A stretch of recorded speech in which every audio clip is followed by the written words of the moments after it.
वालेकुम अस्सलाम। उमर, क्या हाल है बच्चे? ठीक है जी सर, मैं तो बहुत अच्छा हूँ। आप कैसे हैं सर? अल्हम्दुलिल्लाह, आई एम गुड, अल्हम्दुलिल्लाह अल्हम्दुलिल्लाह। जी बेटा, okay. So we are starting off with लिखा करो साथ साथ सुन के। Pakistan Pakistan movement, Pakistan movement.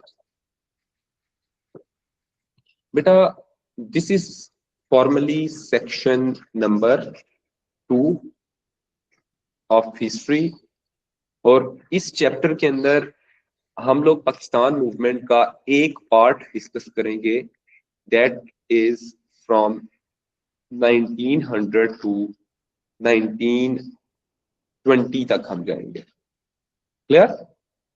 किस पार्ट तक जाएंगे? 19 से 1920, मतलब 2 डेकेड्स ऑफ 20th सेंचुरी हम लोग इसमें डिस्कस करेंगे। अच्छा, इसमें जो सबसे पहला, तो आपको इसकी टाइमलाइन को तो एक को याद रखना है, इसकी टाइमलाइन याद रखनी है। टाइमलाइन हम इवेंट वाइज इसकी टाइमलाइन लिख लेते हैं, जो इवेंट्स आपको मस्ट आने चाहिए, because these can be given either for 4 marks question और for 14 marks question, for 7 marks question. तो इसलिए अगर आपको टाइमलाइन आती है तो वो आपको अच्छे तरीके से आंसर्स को अटेम्प्ट कर सकते हैं। तो पहला इवेंट है formation of Congress, formation of Congress 1885। अब ये एक वाहिद इवेंट है जो 1900 से पहले है, जिसपे 4 मार्क्स के क्वेश्चन आने के ज्यादा चांसेस हैं, इससे ज्यादा नहीं आता कोई भी। अभी 7 का बन सकता है, हम बनाएंगे भी, लेकिन 4 के लिए that is more important. Is it clear online students? So the first event in the timeline is formation of Congress, formation of Congress. अच्छा, पहला है फॉर्मेशन ऑफ कांग्रेस। दूसरा इवेंट है पार्टीशन ऑफ बंगाल,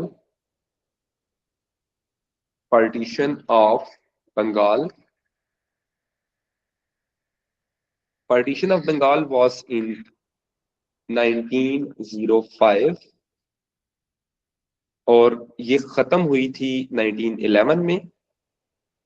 अच्छा, third event is Shimla deputation, Shimla deputation.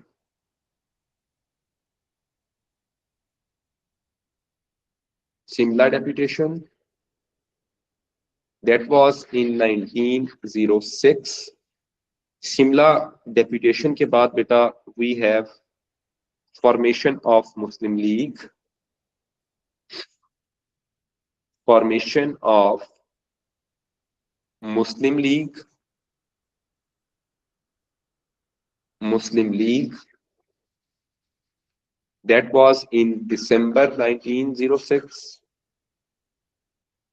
फिर number 5 पे है Minto Morley reforms, Minto Morley reform that was in the year 1909। Number 6 पे है reversal of partition of Bengal, reversal of partition of Bengal बेटा that was in 1911। Number 7 पे है कुछ छोटे छोटे इवेंट्स हैं, ये 4 नंबर के सवाल के लिए हैं, जिसमें है Kanpur mosque incident, Kanpur mosque incident.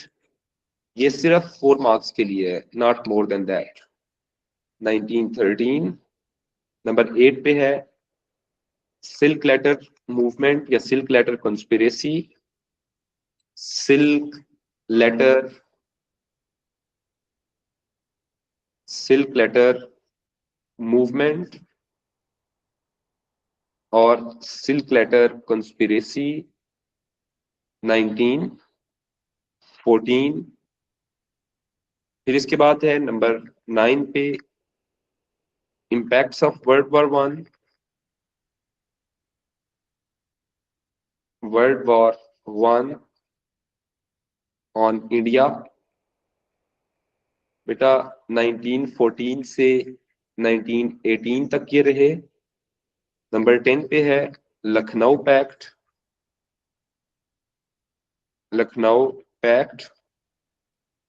that was in the year 1916। अच्छा, अब ये जो इवेंट्स में लिख रहा हूँ ये काफी इंपॉर्टेंट है। Lucknow pact basically important event है, इसको मैंने ब्लू कलर में लिखना था।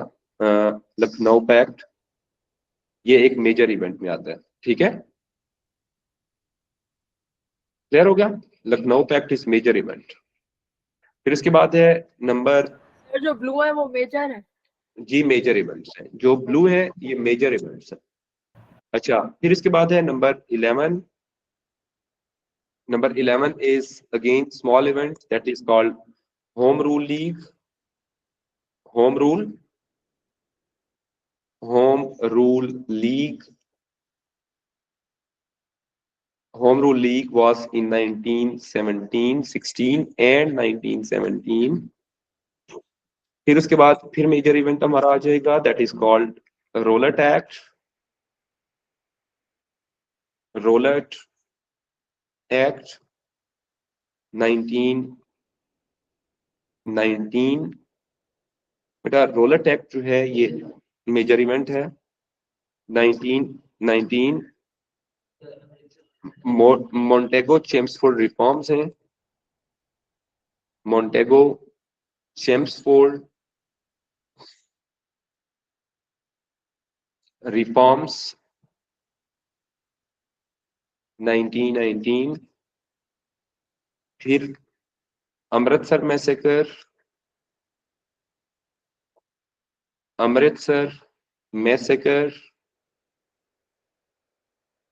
जी जी 1919। नहीं, हाँ बस, लेकिन कल आपने वो टाइम अपना देख लेना। अमृतसर मैसेकर 1919। देन खिलाफत मूवमेंट, ये 4 मार्क्स का क्वेश्चन मैं यहाँ पे कराऊंगा। बाकी बेटा इसका पूरा चैप्टर है ना, चैप्टर जो 7 है वो है ही खिलाफत मूवमेंट, यहाँ पे सिर्फ 4 का कराऊंगा। और लास्ट इवेंट हमारा होगा इस चैप्टर का non cooperation. Is it clear? जी बेटा, ये non cooperation just after few days या few months of Khilafat movement, non cooperation was start. Now there are few other names of few events. कुछ events के दो नाम है, पेपर के अंदर वो डिफरेंट नामों से आ सकते हैं। जैसे मिंटो मॉर्ले रिफॉर्म का बेटा दूसरा नाम है Indian councils act. This is called Indian councils act of 1909। और मोंटेगो चेम्सफोर्ड का रिफॉर्म का भी नाम है Indian councils act of 1919। Is it clear बेटा? ये 2 इवेंट्स हैं जिनके नाम मैंने, अब आपको किन किन इवेंट्स के मंथ्स और डेट्स, मतलब मंथ्स नहीं, एक्चुअल डेट्स याद होनी चाहिए या मंथ्स ईयर्स याद होने चाहिए, जिन इवेंट्स के ईयर्स के बगैर आपका गुजारा नहीं है। नंबर 1 बेटा पार्टीशन ऑफ बंगाल, ये डेट बहुत इंपॉर्टेंट है। Then formation of Muslim League, this date is very very important. Minto Morley reform, very important. Reversal of partition, very important. Lucknow pact, very important. Rowlatt act, very important. Indian councils act, very important.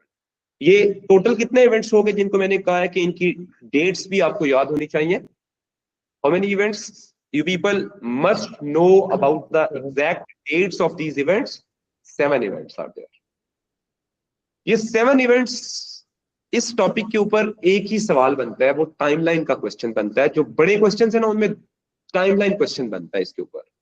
कौन सा question आता है बेटा? जो timeline question आता है, timeline question would be based on major political developments. Timeline question क्या होगा? Timeline question on political development.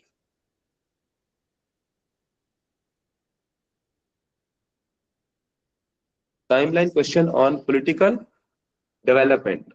और ये कौन सी टाइमलाइन आएगी? 1909 से लेके 1919 वाला।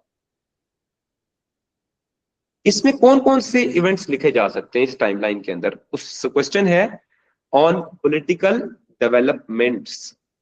What are the main political developments in that time period? मैं उनको सर्कल कर रहा हूं। बिटवीन 1909 से 1919 के दरमियान जो मेजर पॉलिटिकल डेवलपमेंट्स हैं, number 1 event, number 2 event, number 3 event, number 4 और इवेंट नंबर 5। कितने इवेंट्स लिखे जा सकते हैं बेटा इस टाइमलाइन के क्वेश्चन में? 5। इन 5 के अलावा आप कोई भी क्वेश्चन लिखेंगे, आप कोई भी इवेंट लिखेंगे तो वो गलत है, वो आपने इवेंट लिखना ही नहीं है। बिकॉज दो other events are not the major political developments. उनका इंडियन पॉलिटिक्स पे कोई बहुत बड़ा इंफ्लुएंस नहीं है। रादर देन दीज 5 इवेंट्स, इन 5 इवेंट्स का, these 5 circled events can be written in timeline question of 1909 to 9। मैं लिख देता हूं साथ में, only 5 circled events। मैं इतना आसान बना रहा हूं आपके लिए। जी बेटा, ऑनलाइन स्टूडेंट्स बेटा, are you done with that? Done हो गया? सबने कर लिया? जी सर। जी, अब ये जरा एक स्क्रीनशॉट ले लें इसका और ये ग्रुप में भेजें सारों को। ये याद भी करना होगा। एक मिनट, इस पे मैं ऊपर लिख दूं मेमोराइज कर, मेमोराइज टाइमलाइन। ये साथ साथ आपने याद करते जाना है, ठीक है? अगर आपने याद साथ साथ ना किया तो in the end it would become a burden, और जब आप पे ज्यादा बड़ा बर्डन बन जाएगा तो it would be very difficult to cope up with these events. जो जो इवेंट्स कराता जाऊं, घर में जाते हुए रास्ते में 10 से 15 मिनट के अंदर उसको रीड जरूर करें, ठीक है? जी बेटा, ये can anyone please take the screenshot? जी अरवा बेटा, would you please take the screenshot? Sir ले लिया। ले लिए और सेंड भी कर दीजिएगा, ठीक है? ओके जी, now I am moving towards the first event of this chapter. First event is formation of. अब आप लोग मुझे बताया करेंगे रोजाना कि कौन सा इवेंट करना है हम। अब ये आपने अपनी टाइमलाइन लिखी है, आप लोग मुझे बताएंगे कि कौन सा इवेंट हम कर रहे हैं। Number 1 formation of Indian national Congress, INC। Topic का नाम क्या है? Formation of Indian national Congress. Indian national Congress के बारे में कुछ इवेंट्स आपको कुछ पता होने चाहिए। Formed in 1885। किसने फॉर्म की थी? ये फॉर्म्ड बाय, ये किसने? गांधी। उस वक्त सिर्फ 7 साल का था। सर एक ब्रिटिश ने की थी शायद। खकान ने बोला गांधी ने फॉर्म की थी, मैंने कहा गांधी सिर्फ उस वक्त 7 साल का था, ठीक है?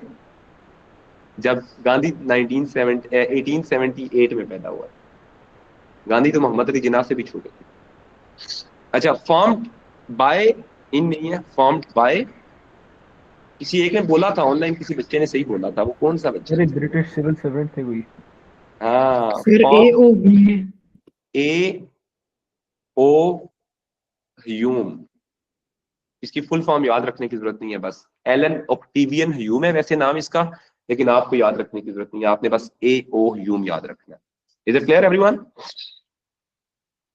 डन। Yes sir. फिर इसके बाद A.O. ह्यूम जो है, he was retired British civil servant, ये इसी की एक्सटेंडेड पॉइंट है, he was retired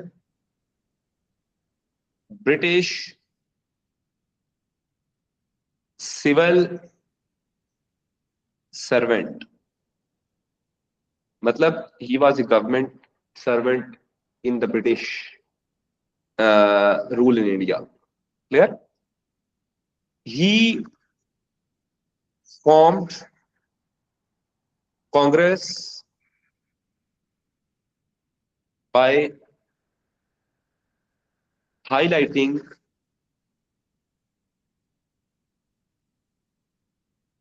its main objectives.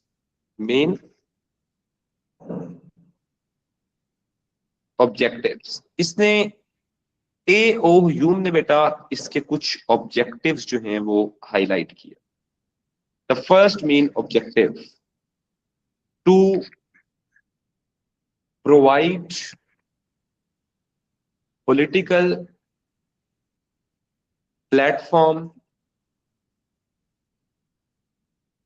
To Indians, to provide political platform to Indians for their political rights, कि वो अपने वो प्लेटफॉर्म देंगे ब्रिटिश जिसके जरिए इंडियंस जो है they would ask for their political rights. Is it clear? Indians के पॉलिटिकल राइट्स की बात की। फिर इसके बाद दूसरा, the second main objective of this Indian National Congress was to educate Indians about political system under the British and democratic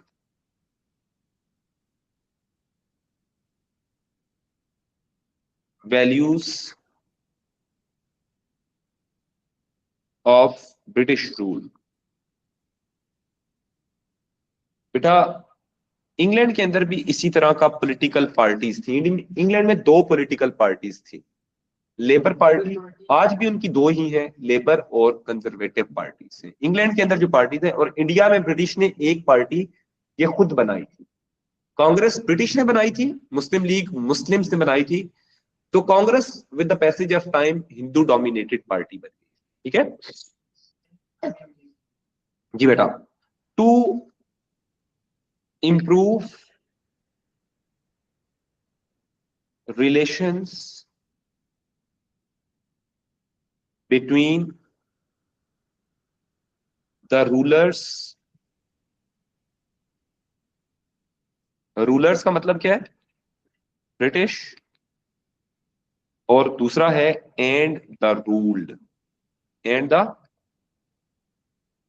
ruled, ruled का मतलब है इंडियंस। ये तीन ऑब्जेक्टिव्स थे इसके। कितने ऑब्जेक्टिव्स थे? तीन मेन ऑब्जेक्टिव्स थे बेटा।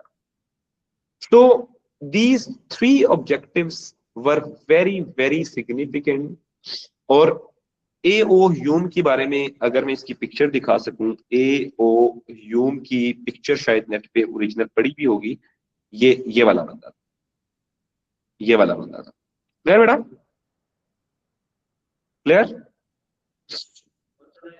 अच्छा जी बेटा, ये लिखा भी हुआ है कि इसने ऑर्गेनाइजेशन फॉर्म की थी। ये इसकी ये ऑर्गेनाइजेशन थी, ये इसकी शक्ल वकल है। हाँ, ये founder of Indian national Congress. ठीक है, क्लियर बेटा? अच्छा, ये जो इंडियन नेशनल कांग्रेस था, इसकी इसकी फॉर्मेशन भी इसने की, और ये पर्सन था एओ ह्यूम। अब क्वेश्चन यहाँ पे आता है कि यही जो 3 पॉइंट्स हैं, इनको एक्सपेंड करेंगे तो हमारा एक 7 मार्क्स का क्वेश्चन बन सकता है। सवाल क्या बन सकते हैं ऑनलाइन स्टूडेंट्स? आप लोग बना सकते हैं इसका क्वेश्चन। ये इन्हीं 3 पॉइंट्स पे 7 मार्क्स क्वेश्चन बन सकता है। Simple question would B, why was Indian National Congress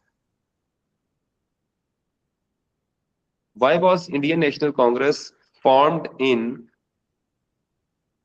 1885? 7 marks question.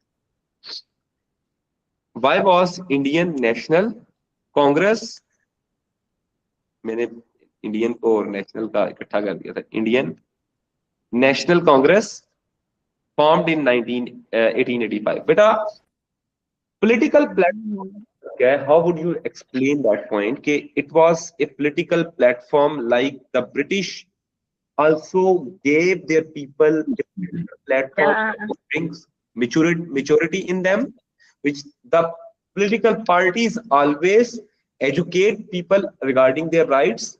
जैसे हमारे मुल्क के अंदर पॉलिटिकल पार्टीज कौन सी हैं? Which political parties are there in Pakistan? चले 2 पॉलिटिकल पार्टीज पाकिस्तान के नाम बताएं।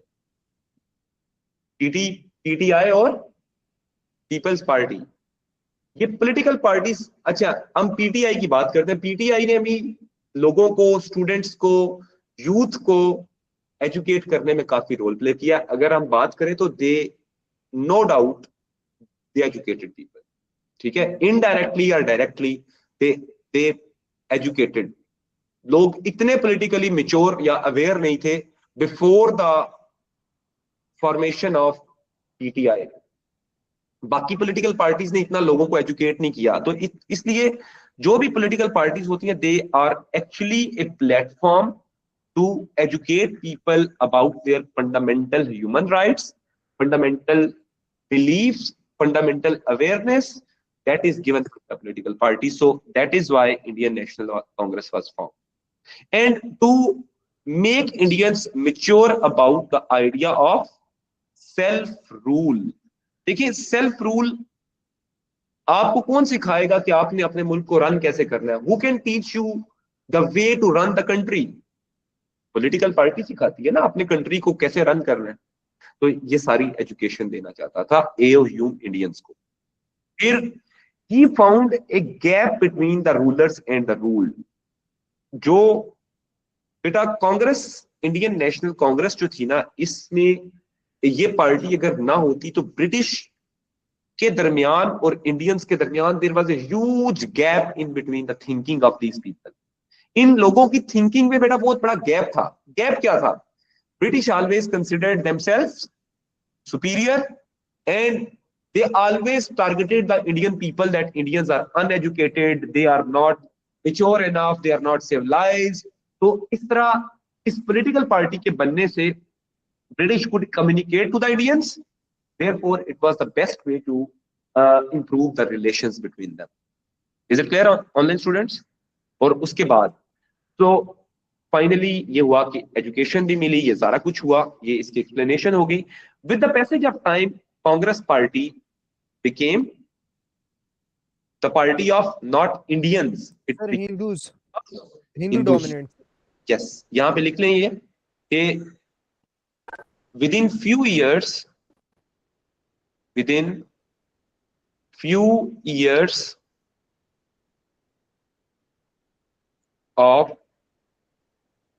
formation of Muslim League, formation of Congress, it became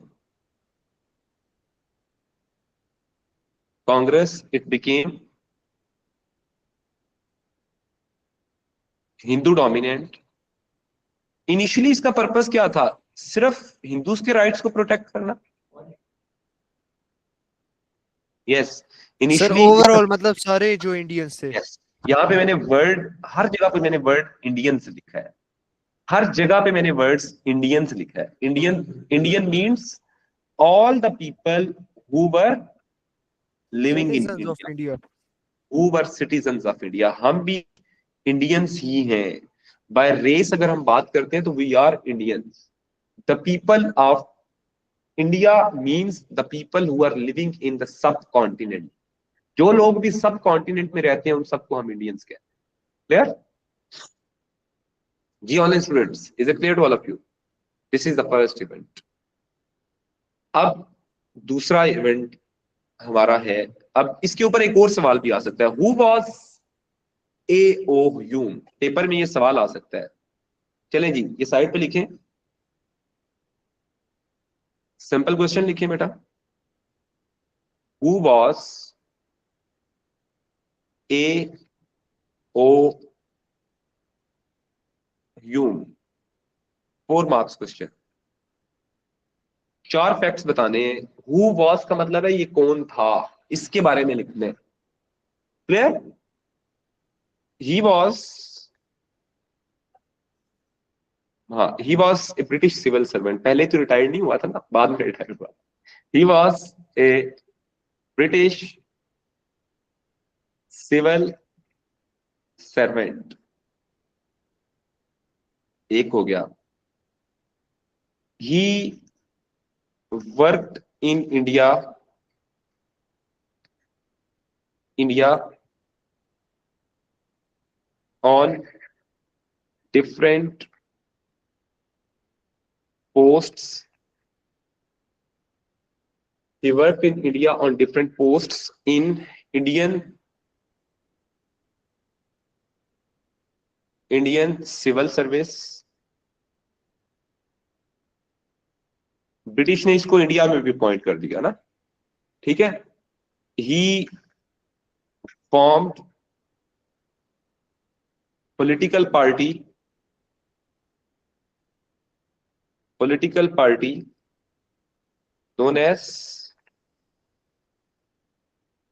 INC. INC stands for Indian National Congress. Okay. He was also a botanist.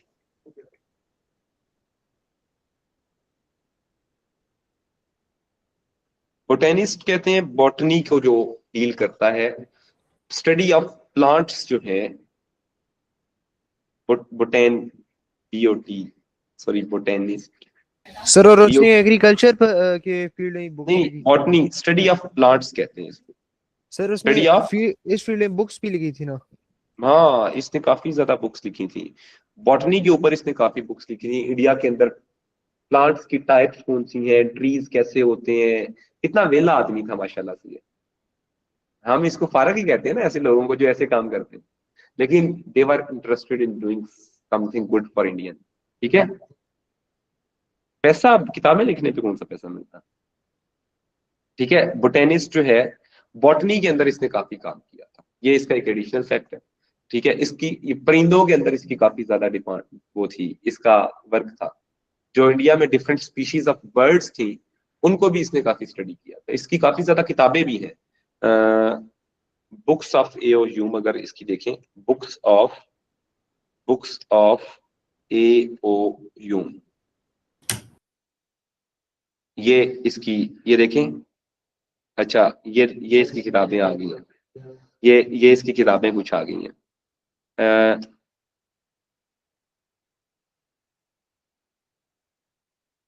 Mahatma lander, ये इसकी कुछ किताबें हैं। एक मिनट, इधर से देखते हैं, इधर से। ये इसकी, ये nest and eggs of India, ठीक है, game birds of India, nest and eggs of Indian birds, ठीक है, stray feathers, journal of ornithology, list of birds, agricultural reforms in India, list of birds in India, birds and species of India. मतलब इसने काफी ज्यादा काम, ये देखें, इसने सिर्फ किताबें देखें कि कितनी ज्यादा किताबें लिखी। बॉटनी के अंदर इसकी हालांकि अच्छा बॉटनी से ज्यादा किताबें इसकी ओरिनथोलॉजी के अंदर है, ओरिनथोलॉजी स्टडी ऑफ बर्ड्स के अंदर है, ओरिनटोलॉजी के अंदर इसकी ज्यादा किताबें हैं। ठीक है, सही हो गया जी। हाँ, बर्ड्स के ऊपर आप लिख सकते हैं, he wrote lot of books on study of birds. चलेंगे, एक्स्ट्रा पॉइंट हमें मिल गया, wrote many books on birds